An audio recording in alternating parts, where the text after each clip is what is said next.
दोस्तों नमस्कार, मैं हूं अक्षय और आप देख रहे हैं नेशनल संवाद। 17 फरवरी और 18 फरवरी को उत्तर प्रदेश पुलिस की परीक्षा संपन्न हुई है, लेकिन सोशल मीडिया पर जिस तरीके से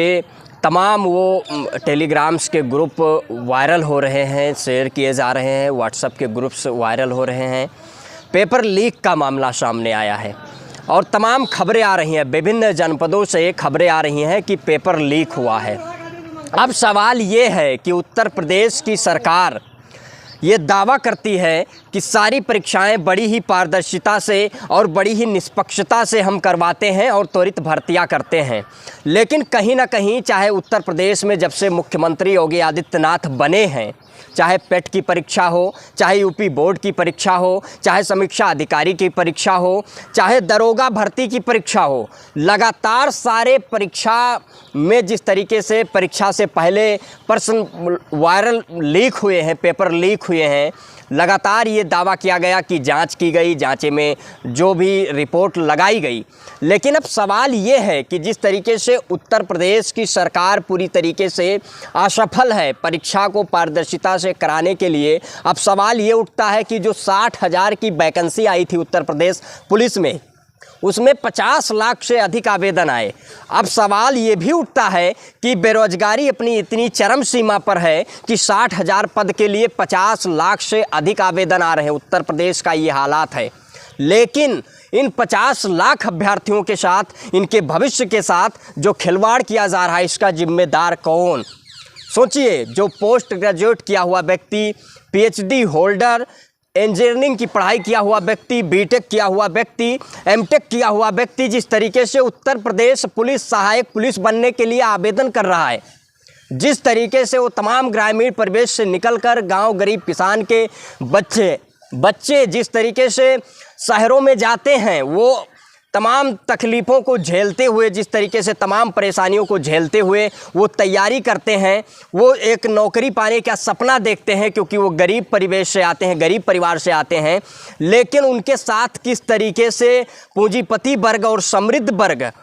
पैसा देकर जिस तरीके से धांधली की जा रही है, नौकरियों में, परीक्षाओं में जिस तरीके से पेपर लीक का मामला सामने आ रहा है, सबसे बड़ा सवाल ये है कि उन बच्चों के साथ जो लगातार इलाहाबाद हो, लखनऊ हो, दिल्ली हो, तमाम उन शहरों में, महंगे शहरों में जिस तरीके से तमाम तकलीफ़ों को झेलते हुए वो परीक्षाओं की, कॉम्पिटिटिव परीक्षाओं की तैयारी करते हैं,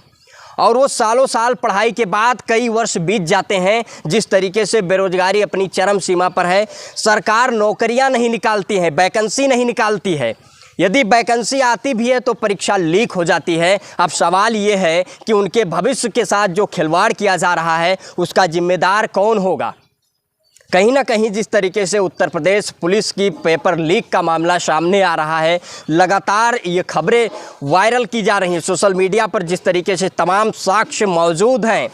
इसको कहीं ना कहीं उत्तर प्रदेश सरकार को संज्ञान में लेकर और इसका निष्पक्ष जांच होना चाहिए, परीक्षा को रद्द करना चाहिए, परीक्षा को रद्द करके पुनः परीक्षा करानी चाहिए। कहीं ना कहीं जिस तरीके से तमाम वो मेधावी छात्र, प्रतिभाशाली छात्र नौकरी पाने से वंचित रह जाएंगे, जिन्होंने आवेदन किया था तमाम तकलीफ़ों को झेलते हुए और तैयारी की थी, और जिस तरीके से पेपर लीक का मामला सामने आ रहा है,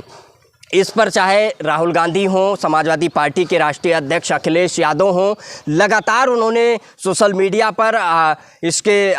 अगेंस्ट लिखकर जिस तरीके से उत्तर प्रदेश सरकार को घेरा है, उत्तर प्रदेश से सवाल किया जा रहा है, उत्तर प्रदेश सरकार से। ट्विटर पर सोचने का विषय ये है कि जिस तरीके से एक्स हैंडल पर लगातार ये ट्रेंडिंग हो रहा है पेपर लीक का मामला, लगातार वो अभ्यर्थी सक्रिय हैं और ये मांग कर रहे हैं कि इसकी निष्पक्ष जांच कराई जाए, परीक्षा रद्द की जाए। मुख्यमंत्री योगी आदित्यनाथ को पत्र लिखा जा रहा है, परीक्षा रद्द करके निष्पक्षता से पुनः परीक्षा कराई जाए। जिस तरीके से पेपर लीक का मामला सामने आया है, ये कहीं ना कहीं उत्तर प्रदेश सरकार की असफलता को दर्शाता है, और 60,000 पद के लिए 50 लाख से अधिक आवेदन आते हैं, ये भी कहीं ना कहीं एक सवाल है।